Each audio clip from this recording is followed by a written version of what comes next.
सबको जानते हुए भी आप प्रीता को करण की लाइफ में कैसे आने दे सकते हो? सॉरी बुआ, मैं आप जैसी नहीं बन सकती। मैं लड़ रही हूँ, सालों से लड़ रही हूँ, खुद से लड़ रही हूँ, दुनिया से लड़ रही हूँ, पर कब तक?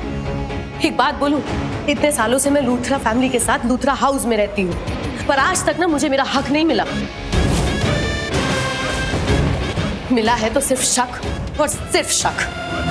फर्क देखिए, मैं बहुत कुछ करना चाहती हूँ लेकिन कुछ कर नहीं सकती, लेकिन आप बहुत कुछ कर सकती हैं और कुछ नहीं कर रही हैं। आप करण की ढाल हुआ करती थी, लेकिन अब आप ढल गई हैं।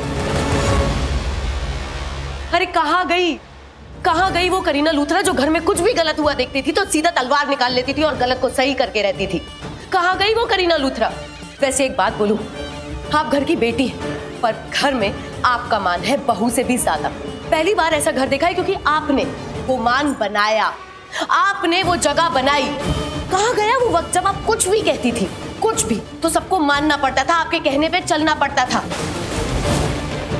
महाभारत देखी है आपने? भीष्म, जब उसके पास सिंहासन नहीं था तो वो खुद सिंहासन बन गया। जब सिंहासन पे राजा था तो वो राज्य बन गया। वो भीष्म थी करीना लूथरा जिसकी एक ललकार पे सब खड़े हो जाते थे। एक बात बोलूं सच सच, जब से वो करीना लूथरा गुम गई है ना, ऐसा लगता है जैसे घर तो है पर छत नहीं, वो पहले जैसी बात नहीं है। सब बिखरा बिखरा सा लगता है। अरे पहले ना उस करीना लूथरा से पूछे बिना रास्ते नहीं होते थे, रिश्ते नहीं होते थे, घर का कोई फैसला नहीं होता था। कहाँ गई वो करीना बुआ जो गलत पे उंगली उठाती थी, सवाल उठाती थी और सही के लिए जवाब बन जाती थी? कहाँ गई वो करीना बुआ? आज भी वही करीना लूथरा है। सच में बुआ? बुआ नहीं, माँ।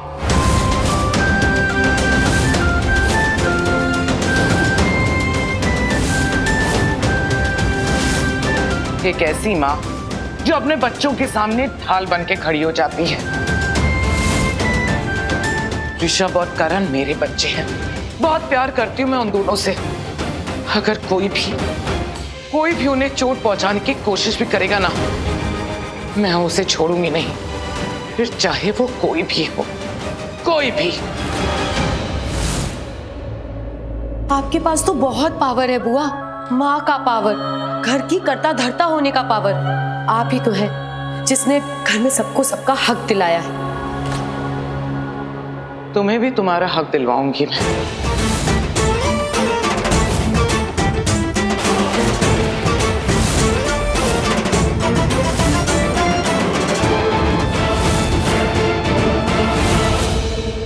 बुआ, सोच समझ के कमिट कीजिए। बहुत बड़ा कमिटमेंट है ये, बहुत बड़ी परीक्षा है। मैं करीना लूथरा, बिना सोचे समझे मैं कुछ नहीं करती। मैंने तुमसे कहा ना, मैं तुम्हें तुम्हारा हक दिलवाऊंगी, मतलब दिलवाऊंगी। आज तक किसी लूथरा ने तुम्हें तुम्हारा हक दिलवाने की कोशिश नहीं की, लेकिन मैं तुम्हें तुम्हारा हक दिलवाऊंगी। मैं जानती हूं तुमने हमारी फैमिली के लिए बहुत कुछ किया है, बहुत सैक्रिफाइसेस किए हैं, इसीलिए जो तुम्हारा हक है वो तुम्हें मिलेगा। I promise you that.